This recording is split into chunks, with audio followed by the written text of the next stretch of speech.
En ocasiones la fe es como un pequeño resplandor luminoso que se ve al final de un túnel y que nos ayuda a seguir adelante, teniendo la certeza de que al final del tramo oscuro encontraremos la plenitud de la luz. Esta analogía nos parece muy apropiada ahora más que nunca, porque hablar de la Eucaristía es hablar de un misterio de fe.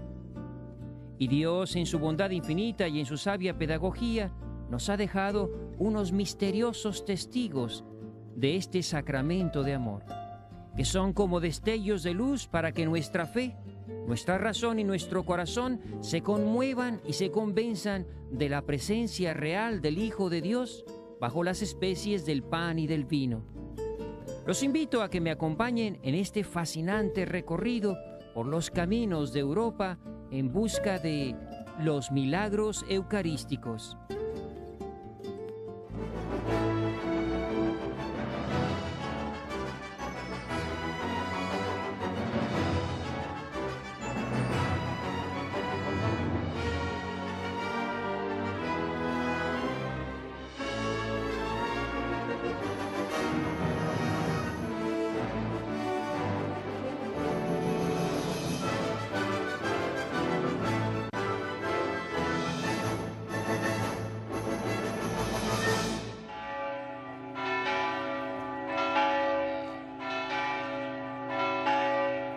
Nuestra primera parada es un tranquilo pueblo que no tendría mayor importancia en la geografía italiana si no fuera porque aquí se encuentra el más antiguo y, sin lugar a duda, uno de los más impresionantes milagros eucarísticos.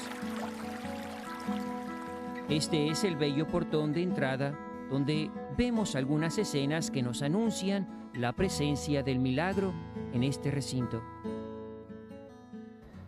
Nos encontramos en la iglesia de San Francisco en Lanciano y aquí se encuentra uno de los milagros eucarísticos, el primero y más extraordinario de todos, ocurrido ante la duda de un monje basiliano al celebrar la Santa Misa. Decimos que fue el primer milagro porque ocurrió en el siglo VIII. Y decimos también que es el más extraordinario de todos porque hay muchos milagros eucarísticos. Y en algunos el vino se ha convertido en sangre, en otros el pan se ha convertido en la carne. Pero aquí nos encontramos con el doble milagro. El monje, al celebrar la misa, después de la consagración, el pan se convirtió en carne viva y el vino se convirtió en sangre viva, que formaron como unos grumos de sangre que se conserva ahora en dos vasos de cristal. Y este es un milagro para confirmarnos a todos en lo que ya sabemos por nuestra fe, que la Eucaristía es el cuerpo y la sangre de Cristo nuestro Señor. En 1970, los científicos hicieron un estudio de este milagro. Al estudiar la carne, descubrieron que es parte del miocardio y del endocardio, es decir, es el corazón mismo de una persona. Y la sangre es verdadera sangre humana. Eso que nos dice la fe, vienen los científicos, viene el milagro a confirmarnos en esa fe poderosa de los cristianos. Dejamos el pueblo de Lanciano y nos dirigimos a nuestro siguiente destino. Lo apacible y tranquilo del paisaje nos ayuda a reflexionar en los misterios de nuestra fe.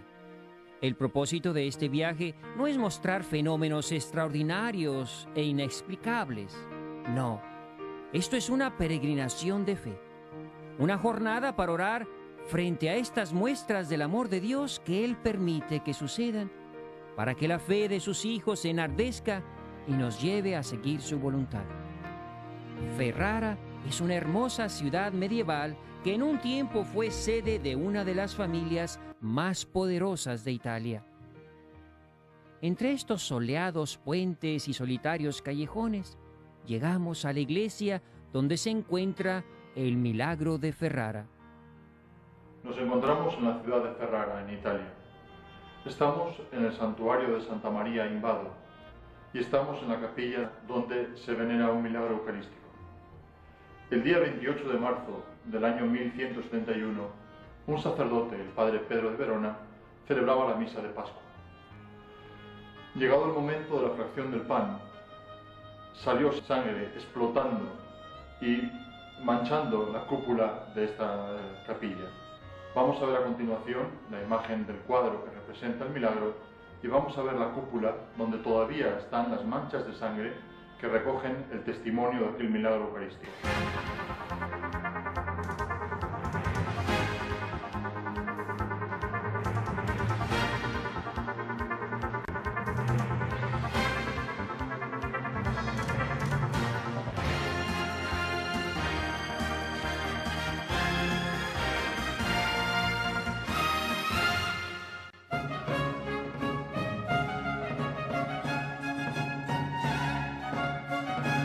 Llegar a Florencia siempre es un gozo para el corazón.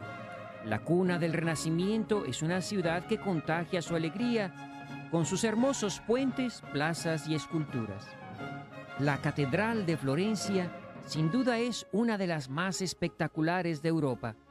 Todo este monumento es un homenaje a la Madre de Dios, Santa María dei Fiori. Pero vayamos a la búsqueda de la iglesia de San Ambrosio, donde sabemos que se guarda el milagro de Florencia. Estoy hablando con la señora Metela, que nos va a conducir a la iglesia de San Ambrosio. Esta es la iglesia de San Ambrosio y en ella se encuentran dos milagros eucarísticos, uno del siglo XIII y otro del siglo XVI. Ahora sí me puede acompañar allá para... Vamos, ce ne andiamo. Dopo mi dà una foto anche a me. Sì, se mi dà il suo indirizzo. La iglesia por dentro es muy sobria y austera. Nada parece anunciar el tesoro que se guarda en uno de los altares laterales. Estamos aquí con el sacristán de la iglesia de San Ambrosio. ¿Cuál es su nombre? Salvatore. Con el señor Salvatore, que nos va a explicar, él es el custodio aquí de la iglesia de San Ambrosio y nos va a explicar uno de los milagros eucarísticos que están contenidos, que son venerados en esta iglesia. ¿Me puedes explicar un poco de esto? Ecco, guarda, nel 1230 Salvatore nos explica que en esta custodia no se encuentra uno, sino dos milagros eucarísticos. El primero sucedió cuando un sacerdote que celebraba la misa de manera rutinaria descuidadamente dejó el cáliz sin purificar después de celebrar la Santa Misa. Al día siguiente, cuando quiso volver a usar el cáliz, descubrió que el vino se había convertido en sangre coagulada.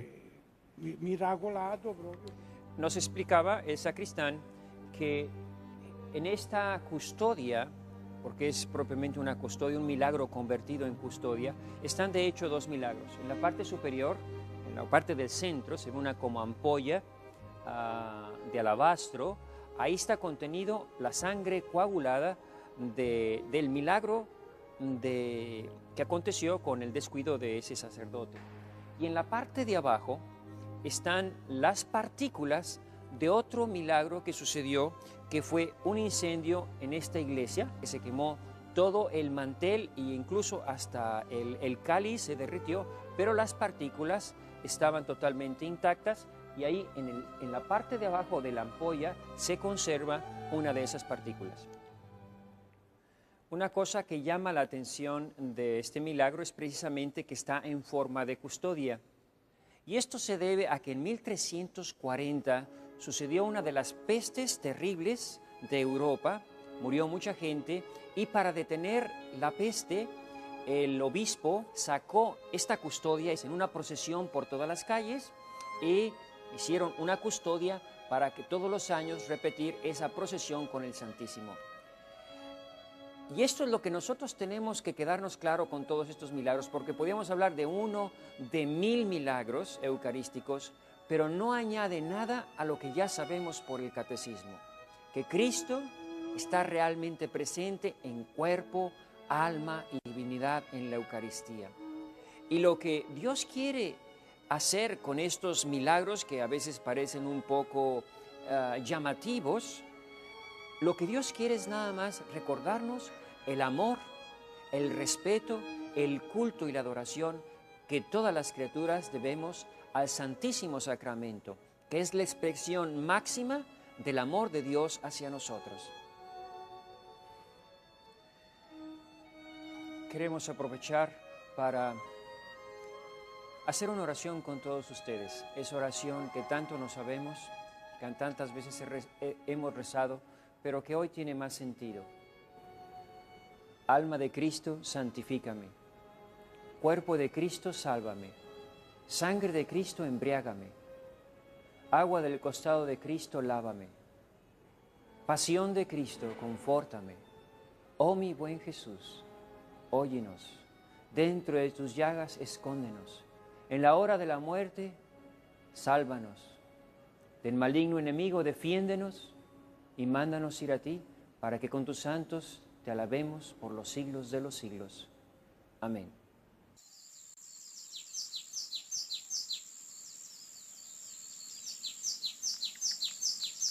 Dejemos Florencia para llegar a nuestro siguiente destino. Nuestro viaje por los caminos de los milagros eucarísticos nos llevó a Orvieto, una hermosa ciudad medieval italiana situada en la cumbre de una colina. En el centro de la ciudad se encuentra la Catedral de Orvieto, con una hermosa fachada multicolor cargada de esculturas y bajorrelieves que nos cuentan de una manera viva e impresionante la historia de la salvación. Cualquier turista o visitante se extraña de ver levantarse imponente esta majestuosa catedral gótica en medio de este pequeño pueblo. La historia de esta catedral se relaciona con uno de los milagros eucarísticos que conmocionó a los cristianos del medievo. Nuestra historia comienza con un joven sacerdote alemán que vivía turbado por grandes dudas de fe. Él muchas veces había hablado de la Eucaristía, incluso animado a los fieles a recibirla, pero él mismo no creía. Había ya decidido abandonar el sacerdocio cuando en el verano de 1263 se organizó en su ciudad una peregrinación a Roma. Animado más por distraerse de sus dudas que por interés, decidió unirse a la peregrinación. Llevaban ya más de 2 semanas de camino cuando llegaron a la ciudad de Orvieto. La peregrinación no había tenido para el personaje de nuestro relato el efecto tranquilizador que esperaba. Sin embargo, aquella mañana decidió celebrar la Eucaristía en la pequeña iglesia junto al lago de Bolsena. Y cuando estaba celebrando la misa, le pidió a Dios insistentemente que lo librara de aquellas dudas que lo atormentaban. Y en el momento de decir las palabras consagratorias, sucedió un prodigio maravilloso. La hostia que tenía en sus manos comenzó a sangrar, mojando sus dedos y empapando totalmente el corporal. El sacerdote cayó de rodillas y se echó a llorar. Al año siguiente, el Papa Urbano IV, el 11 de agosto de 1264, declaró universal y obligatoria para toda la Iglesia la fiesta del Corpus Christi. Y se empezó a construir la Catedral de Orvieto para conmemorar este milagro. La razón de esta majestuosa catedral, de sus mármoles y columnas, de sus adornos, pinturas y esculturas, toda ella es un monumento de la fe de los cristianos en la Eucaristía. Ahí, en ese lugar, nosotros también, peregrinos de la fe, tuvimos la gracia de celebrar la Santa Misa y recordar a todos aquellos que se unen a nuestras oraciones y promueven este ministerio de evangelización para que, como dice el Padre Maciel, nunca nadie pueda decir que no escuchó hablar de Jesucristo. Ojalá que la celebración de esta misa en Orvieto nos ayude a renovarnos en nuestra fe y recordar aquellas palabras de Santo Tomás. La vista, el gusto, el tacto se equivocan, pero yo creo lo que sale de tu boca.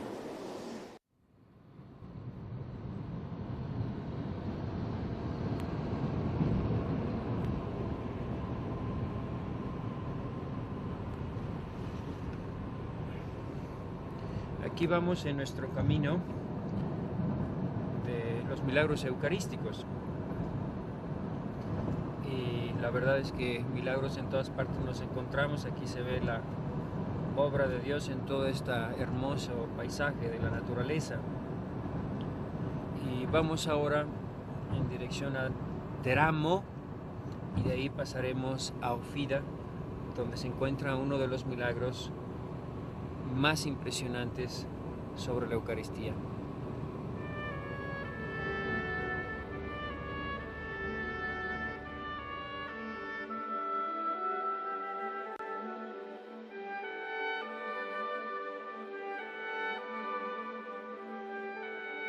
Finalmente llegamos a esta ciudad enclavada en la campiña italiana. Vayamos con Johannes Habsburgo para conocer la historia de este milagro que le dio fama a este hermoso pueblo típico de la Toscana.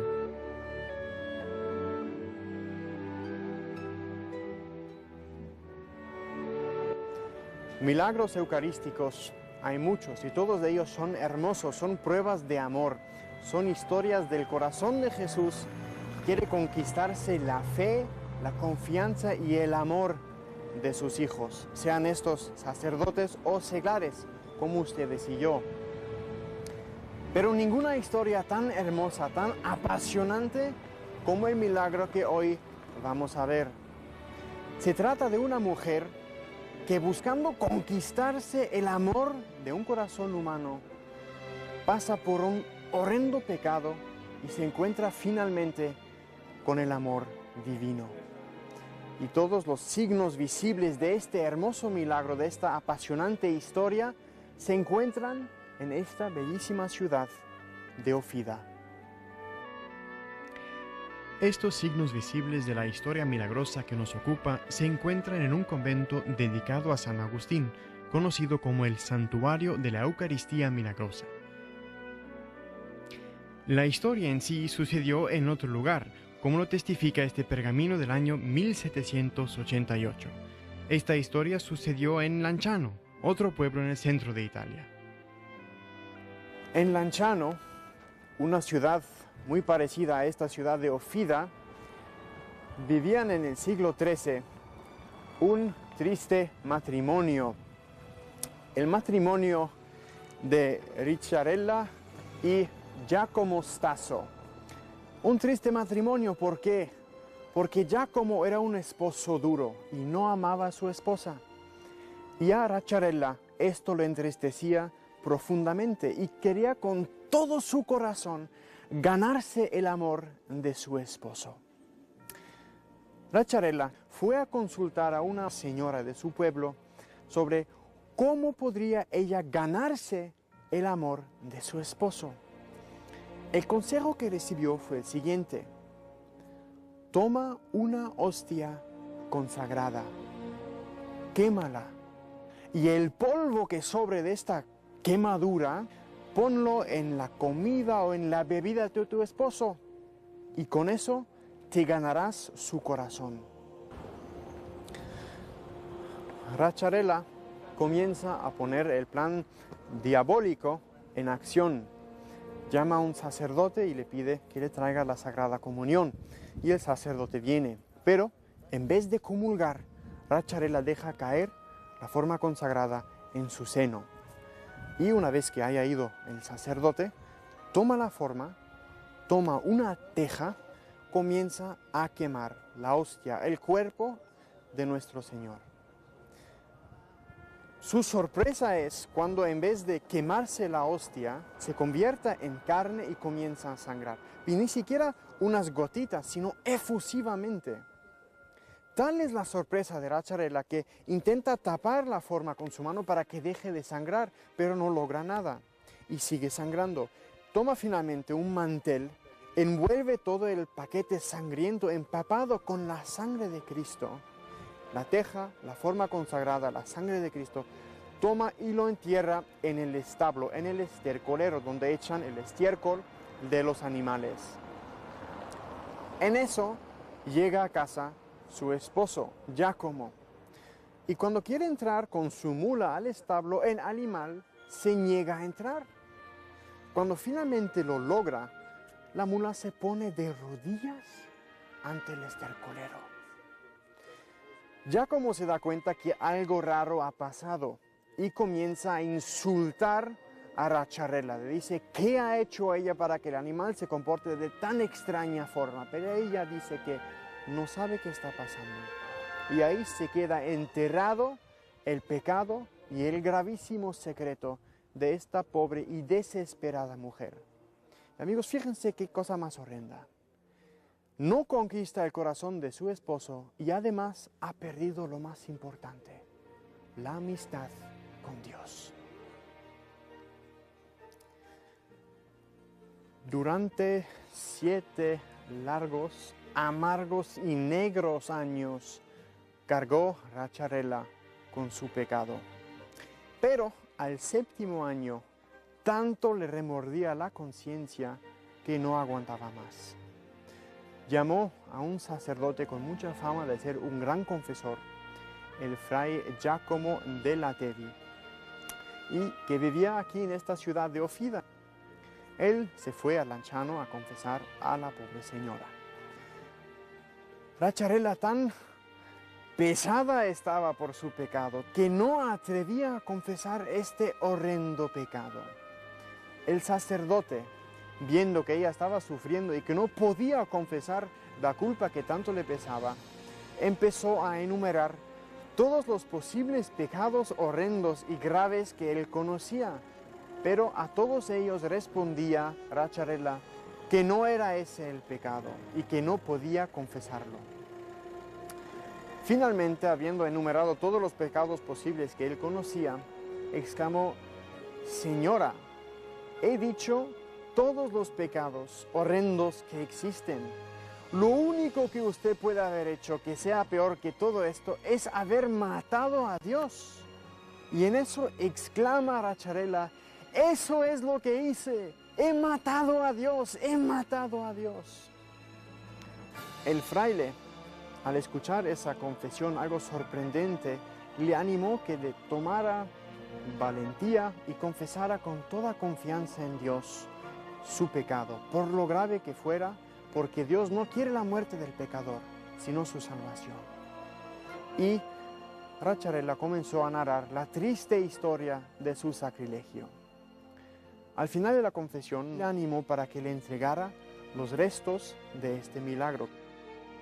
Y aquí comienza la segunda parte de este hermoso milagro de conversión, que el mantel en que envolvía la teja y la forma consagrada convertida en carne que había derramado tanta sangre, no solamente estaban incorruptos después de 7 años de estar escondidos en el estiércol, sino además estaban limpios. El estiércol ni siquiera los había manchado. Así que el fray Giacomo rescató los restos del sacrilegio, este milagro eucarístico, y los sacó después de 7 años de estar enterrados.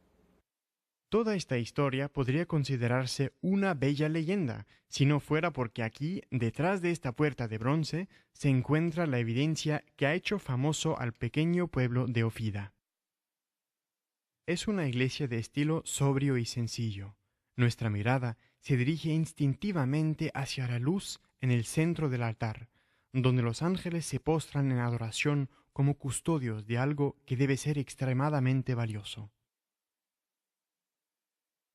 El párroco nos invitó a subir hasta la cámara donde se encuentran las reliquias.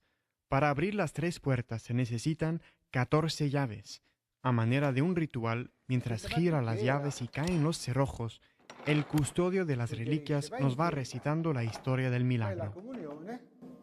L'ostia però non la inghiottire,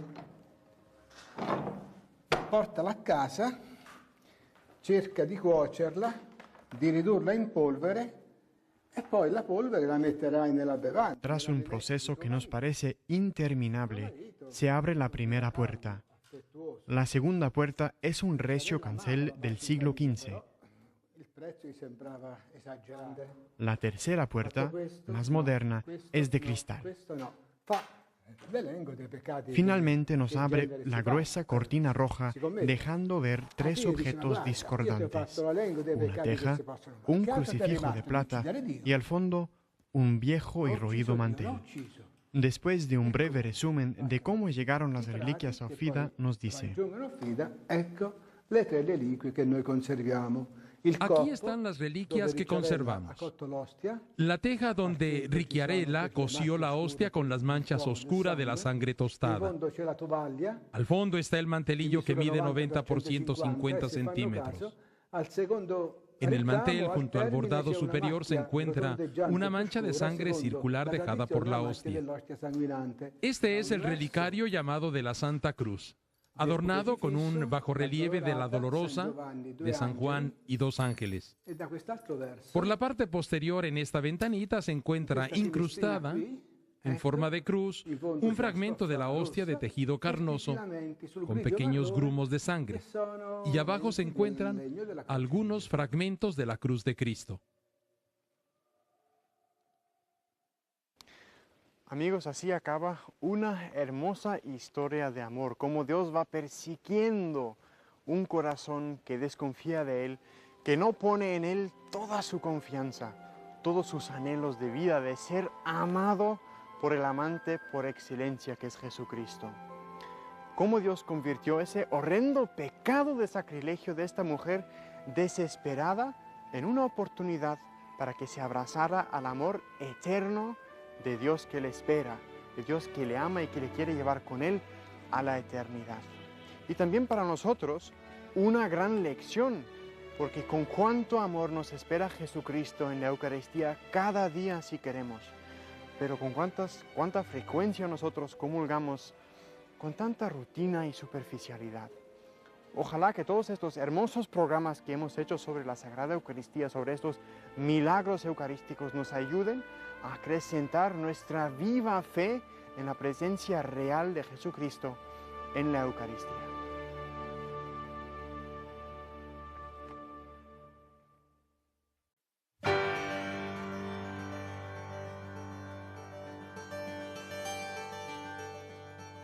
Nuevamente en el camino, seguimos en la búsqueda de otro prodigio eucarístico.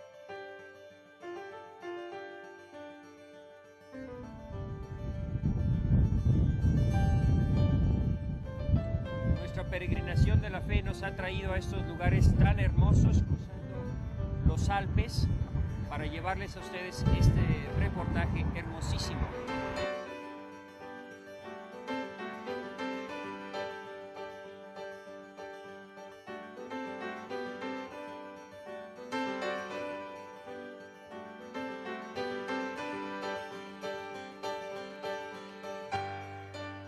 Ver Casia desde lejos es en sí todo un espectáculo.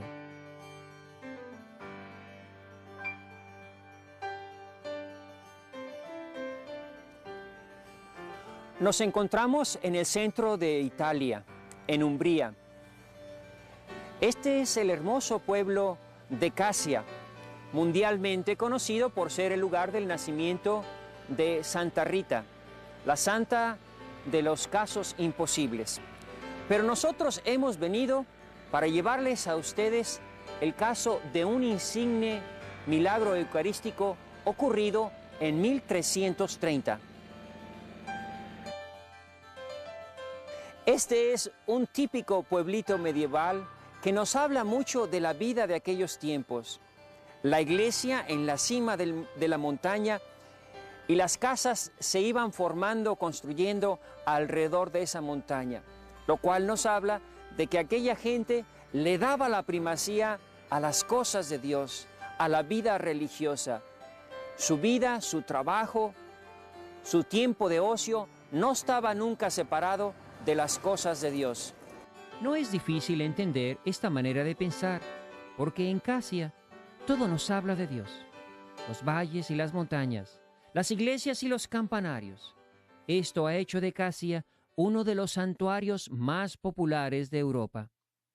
Dejando afuera las maravillas de la creación, nos introducimos en el templo abarrotado de peregrinos. La iglesia es en forma de cruz griega Tiene una arquitectura original con numerosos arcos con un deje arabesco soportados sobre unas columnas verdes, como si quisieran anunciar la primavera del espíritu. En la cúpula todo es una fiesta policroma de ángeles y santos, y la figura central es, inequívocamente, la hija ilustre de Casia, Santa Rita. A un costado del santuario se encuentra la capilla de la Reconciliación, que muestra a Cristo resucitado, vencedor del pecado y de la muerte. Siguiendo nuestra búsqueda, bajamos las escaleras que, según nos han dicho, nos llevarán hasta la capilla subterránea donde se encuentra resguardado el milagro de Casia.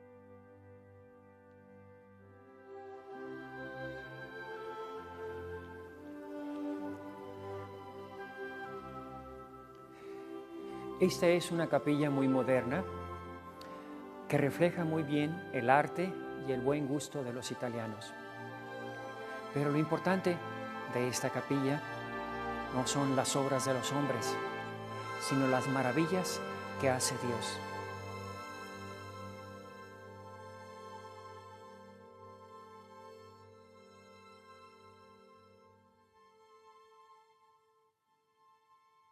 El sagrario asemeja una piedra del desierto que al romperla nos descubre la preciosa joya que ocultaba.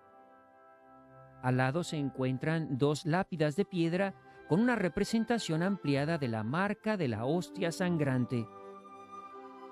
Aquí de rodillas, ante este milagro eucarístico que nos recuerda nuestra fe, hagamos esa oración que el ángel les inspiró a los niños de Fátima. Dios mío, creo, espero, te adoro y te amo. Y te pido perdón por los que ya no creen, por los que ya no esperan, por los que ya no te aman.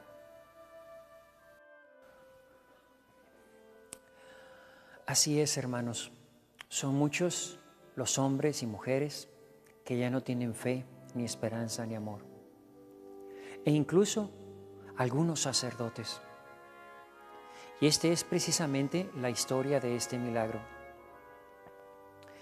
El beato Simone, que está aquí enterrado, que están sus huesos en esta urna de metal, era un hombre muy santo al cual acudía mucha gente a confesarse con él a pesar de que era muy joven.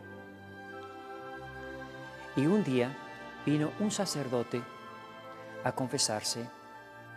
Era un sacerdote de esos que desgraciadamente se dan muchos también en el día de hoy, sacerdotes que celebran la misa con rutina, con prisa. Quizá podíamos decir, este sacerdote ya había perdido la fe, porque lo demuestra el hecho que sucedió. Un día fue invitado a atender a un enfermo y llevarle la Eucaristía, y él tomó la hostia y la puso en su breviario como si nada significara para él esa hostia consagrada. Y cuando llegó con el enfermo, quedó perturbado al abrir el libro y ver que la hostia había dejado 2 manchas de sangre. Entonces ese sacerdote fue a confesarse con el beato Simone y le confesó su pecado y lo que había sucedido. Y el beato Simone, después de perdonarle, le pidió esas páginas de su breviario, y desde entonces están en veneración en esta cripta que está abajo del templo de Santa Rita de Casia. Y ahí, en ese relicario, está la mancha de sangre que dejó la hostia en el breviario de aquel sacerdote que ya había perdido la fe. Todo esto quiere ser para nosotros una enseñanza, especialmente cuando digo nosotros los sacerdotes, de tener gran amor, gran fe en la Eucaristía, de reconocernos que somos ministros sagrados de los sacramentos de nuestro Señor Jesucristo, más aún ministros de la fe que tenemos que comunicar al pueblo. Ojalá y estas historias de los milagros nos ayude a todos ustedes que nos ven por televisión y a nosotros los sacerdotes a ser más devotos de la Eucaristía. Puede ser también un recuerdo para todos aquellos ministros de la Eucaristía que son muchas veces descuidados, que se preocupan mucho de su manera de vestir, pero el mantel está manchado, las velas están chorreando, el piso de la iglesia está lleno de cera.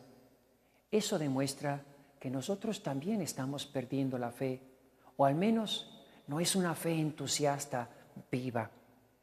Ojalá y estas historias, queridos hermanos, nos sirvan a todos y también a los sacerdotes para renovarnos en esa fe de la presencia real de Cristo en la Eucaristía.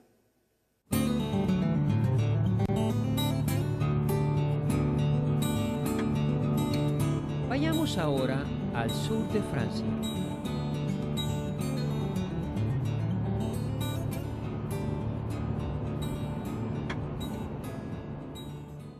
Esta es la ciudad de Aviñón en Francia, conocida internacionalmente por haber sido la residencia de los papas en los siglos XIII y XIV. Pero lo que nos trae aquí es algo más importante, el milagro ocurrido en esta ciudad.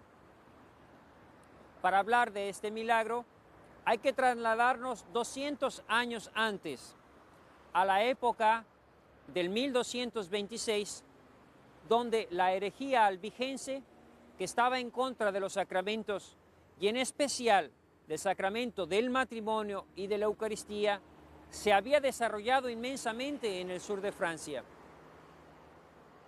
Para reparar esa herejía, los escándalos contra la Eucaristía, el rey Luis VIII mandó construir una iglesia el 14 de septiembre, día de la Santa Cruz.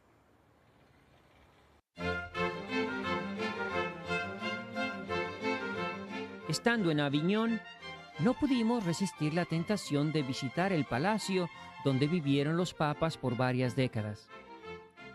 Aquí residieron varios papas, hasta que por intercesión de Santa Catalina de Siena, Urbano VI regresó a Roma.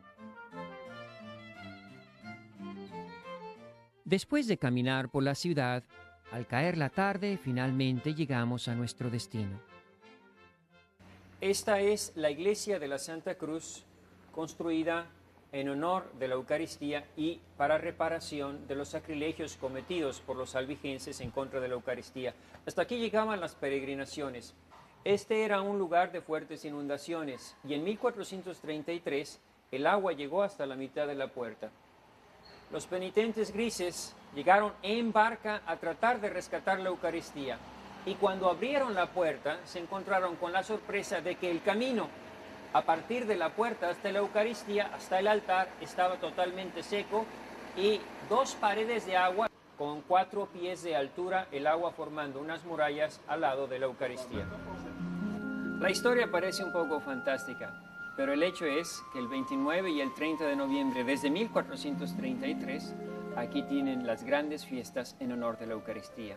Y eso es lo importante, venir aquí a hacer penitencia por las ofensas y sacrilegios que después de miles de años se siguen cometiendo contra la Eucaristía. Sin dejar de disfrutar del hermoso paisaje, nuestra peregrinación por Europa en busca de los milagros eucarísticos nos lleva hasta la ciudad de Turín.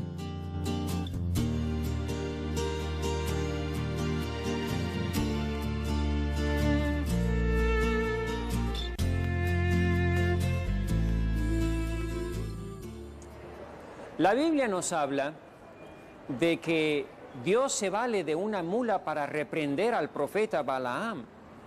Y también Isaías nos reclama a todos nosotros que el buey y la mula saben reconocer a su amo y nosotros no reconocemos al Señor.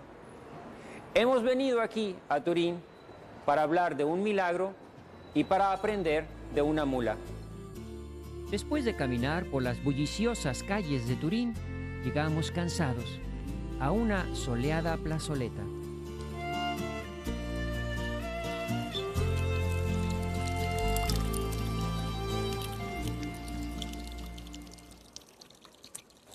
Esta es la plaza del Corpus Domini.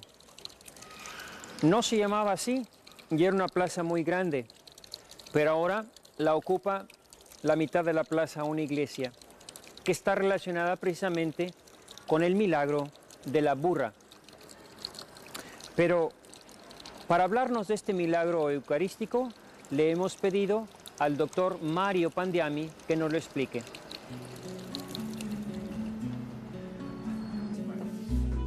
Él nos invitó a subir a la cúpula del templo donde están restaurando unos hermosos frescos que relatan la historia de este milagro. Esto es un laberinto. Vamos todavía más para arriba.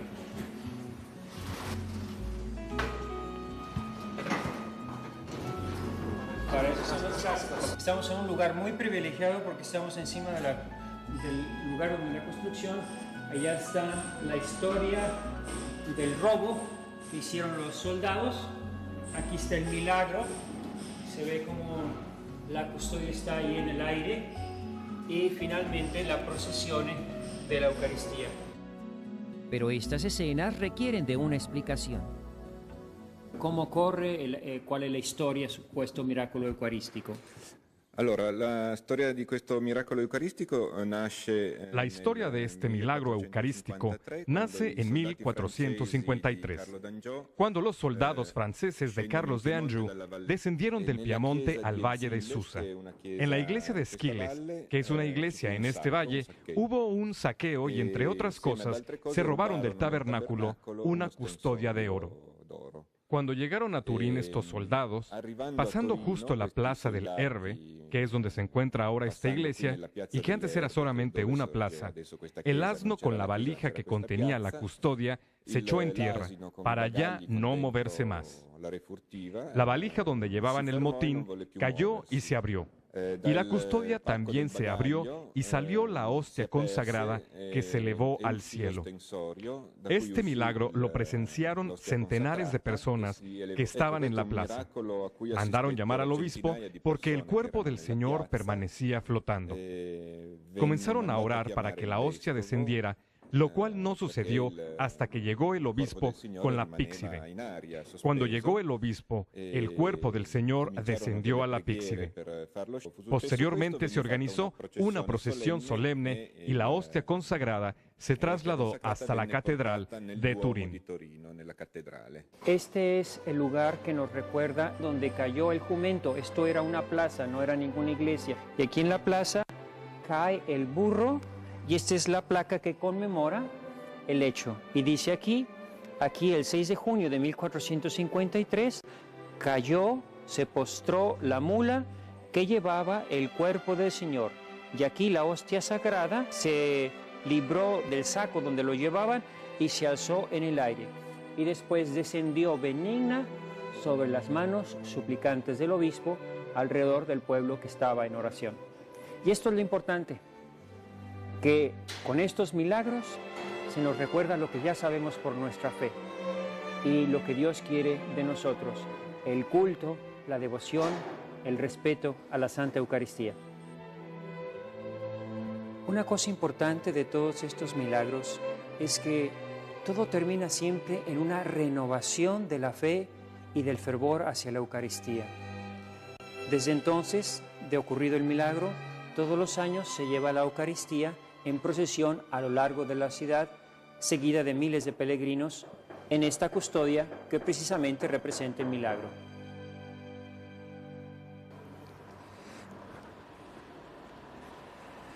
Antes de salir para Siena, quiero explicarles un poco esta fachada porque habla muy bien de la Eucaristía. Están 4 misterios eucarísticos. Allá arriba dice sacrificio real, es Melquisedec, que ofrece el sacrificio del pan y el vino. De este lado tenemos un ángel que dice, surge et comede, levántate y come. Recordarán ustedes la historia de Elías cuando va huyendo y se le aparece un ángel en el camino para que se levante y coma, símbolo también de la Eucaristía. Y después que tenemos acá a Moisés, que representa el maná, el pan del cielo. La Eucaristía es el verdadero pan del cielo. Y después he dejado para el último aquel misterioso personaje que se ve a la izquierda, que dice de fortis dulcedo, dulce del fuerte. Y esa es una historia que está en la Biblia. A ver quién de ustedes me sabe descifrar de qué se trata. Ese es nada menos que Sansón, y nos recuerda la adivinanza que él les puso a los filisteos. Para más detalles sobre ello tienen que leer la Biblia, que nos dice quién es el más fuerte, quién es el más dulce. El más fuerte de todos es el león, y qué más dulce que la miel del panal. Y por eso tiene de un lado el león y en la otra mano el panal. Esa dulzura y esa fortaleza es la que encontramos en la Eucaristía. Hemos llegado a nuestra última parada en nuestra búsqueda de los milagros eucarísticos. Esta es la bellísima ciudad de Siena. Siena es una de las ciudades más artísticas del mundo, mundialmente conocida por la Piazza del Campo. Pero lo que nos trae aquí el día de hoy es nuestra peregrinación de los milagros eucarísticos. Y también esta ciudad es famosa por un tesoro eucarístico que se encuentra en la iglesia de San Francisco, un milagro ocurrido en el siglo XVIII.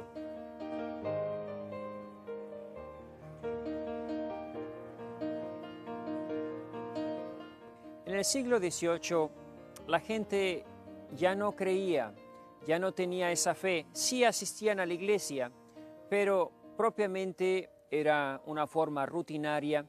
Y los domingos, más que días consagrados al Señor, eran días considerados para pasar un día agradable de fiesta, para descansar. Ya habían pasado los tiempos aquellos de grande religiosidad de los pueblos, tiempos de San Francisco, tiempos de Santa Catalina de Siena, tiempos de San Bernardino. Y la gente, por así decir, vivía una fe rutinaria. Pero algo ocurrió el 14 de agosto de 1730 que vino a renovar la fe.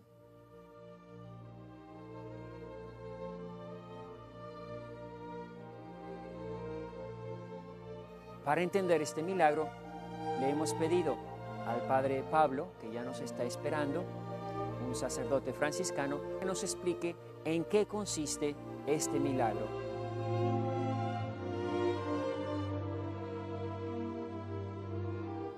Estamos en la capilla principal de la iglesia de San Francisco en Siena y le hemos pedido al Padre Pablo que nos abra el relicario donde están contenidas las hostias del milagro que están detrás de esa puerta de alabastro.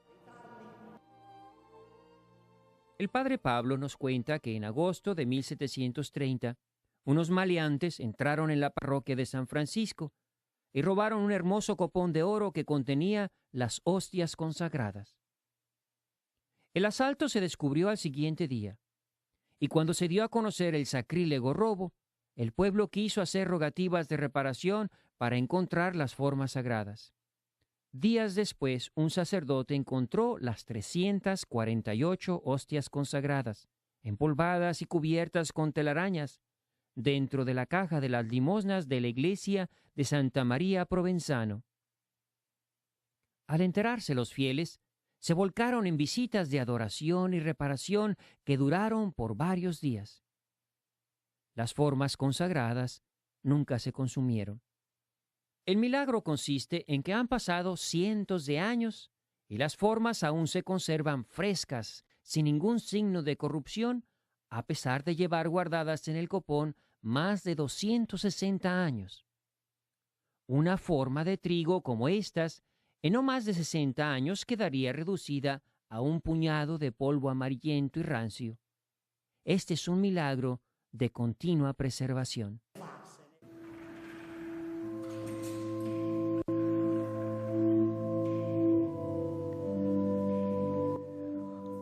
Vamos a hacer una oración aquí enfrente de la Eucaristía a Dios nuestro Señor con el Padre Pablo. Bendito sea Dios, bendito sea su santo nombre.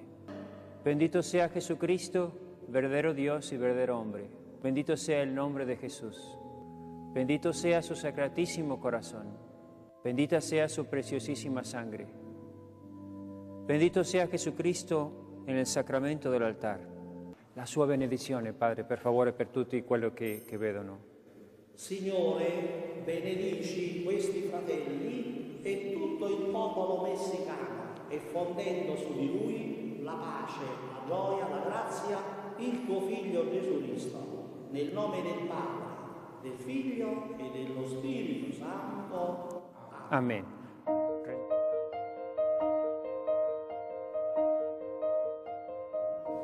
Que Dios los bendiga.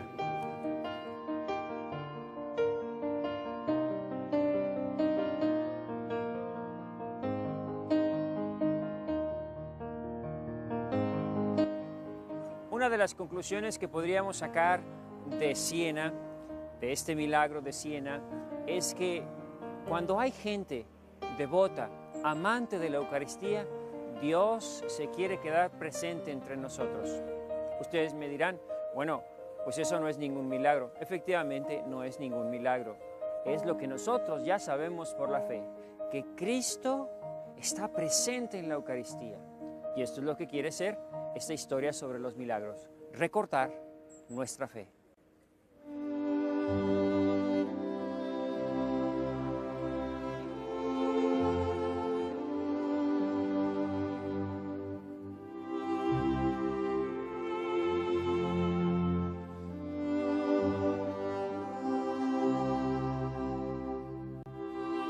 Habrá muchos escépticos, incrédulos, racionalistas que consideren estas historias simples cuentos medievales, leyendas del oscurantismo, pero la realidad es que ahí están, y toda su ciencia no ha podido dar una explicación a la existencia de estos fenómenos que nosotros llamamos milagros eucarísticos.